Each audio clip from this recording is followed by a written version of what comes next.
নমস্কার বন্ধুরা, আজ আমি একটা খুব গুরুত্বপূর্ণ টোটকা বা অ্যাঞ্জেল নাম্বার নিয়ে আলোচনা করব, যেটা আমাদের সবারই কিছু না কিছু সময় এই সমস্যায় পড়তে হয়।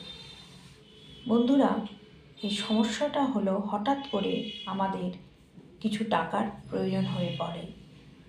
তো সেই সময় আমরা কিংকর্তব্য বিমূঢ় হয়ে আমরা লোকের থেকে ধার করে বসি।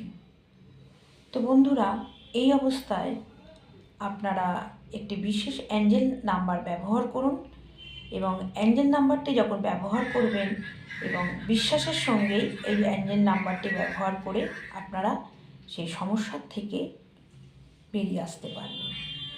আপনারা যারা মহিলা তারা বাম হাতে লিখবেন আর পুরুষেরা ডান হাতে লাল কালিতে